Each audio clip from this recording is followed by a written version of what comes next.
और चलिए देख लेते हैं खबर 1 मिनट।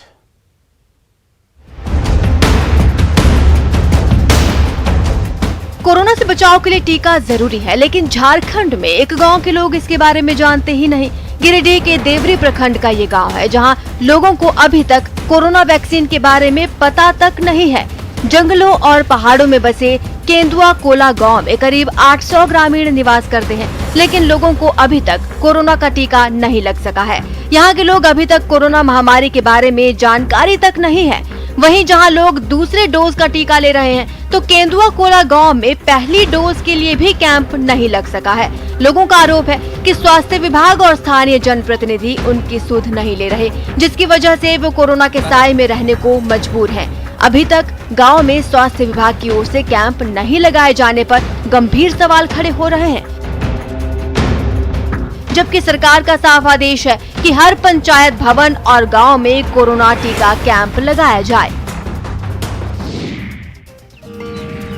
सिमडेगा में जिला प्रशासन पंचायतों के विकास का खाका तैयार करने में जुटा है। राज्य और देश को सबसे अधिक हॉकी खिलाड़ी देने वाले करंगागुड़ी गांव से सटे सेवई पंचायत के कई टोले आज भी विकास से वंचित हैं।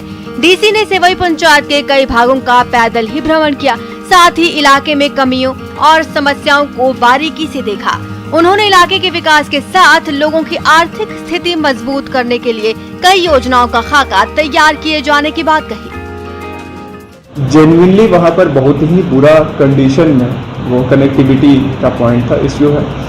तो SCA फंड से भी हम लोगों ने दिया है 2 PCC, और हम लोगों ने SCA द्वारा भी कल्याण विभाग की राशि से भी वहाँ पर लंबाई उसको हम लोगों ने घूमा और टोक्यो ओलंपिक में बेहतरीन प्रदर्शन करने वाली महिला हॉकी टीम की खिलाड़ी सलीमा टेटे इसी पंचायत के बगल के गांव बड़की छापर की है, जहां विकास के बयार पहुंचने से अब सेवई पंचायत का भी विकास हो रहा है। सीएम नीतीश कुमार के जनता दरबार में आज भी बड़ी संख्या में लोग पहुंचे। सीएम ने सभी लोगों की शिकायत सुनी। जीएसटी को लेकर एक युवक की शिकायत पर सीएम ने उद्योग विभाग के सचिव को जनता दरबार के दौरान फोन लगाया। सीएम ने तुरंत युवक की समस्या सुलझाने का निर्देश दिया। पटना का आयांश के माता पिता मुख्यमंत्री जनता दरबार पहुंचे। दोनों सीएम नीतीश से मिल तो नहीं पाए, लेकिन एडीएम लॉ एंड ऑर्डर और सिटी मजिस्ट्रेट ने आयांश के माता पिता से मुलाकात कर जल्द ही मुख्यमंत्री से मिलवाने का भरोसा दिया। जनता दरबार के बाद मुख्यमंत्री ने कहा, जातीय जनगणना के लिए प्रधानमंत्री को पत्र लिखा गया था और जब बुलावा आएगा तब मिलकर इस पर बात करेंगे। नीतीश कुमार ने कहा कि जातीय जनगणना होनी ही चाहिए और इससे योजनाएं बेहतर तरीके से बनाई जा सकेंगी।